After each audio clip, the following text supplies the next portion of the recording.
Welcome captain. ஸ்பீக்கரோட வந்துட்டோம். இனிமேல் பாருங்க எங்களோட செலிப்ரேஷன். உன்னை நம்பி ஸ்பீக்கர் கொண்டு வருவான்னு சொன்னா யாரு? அதேதான் வந்து தண்ணி குடிக்கிறாரு.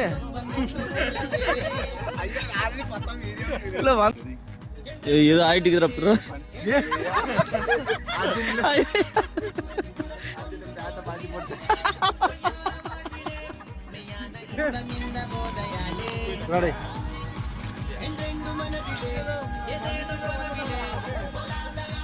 ஏதோ எங்களோட சிம்பிள் செலிப்ரேஷன்.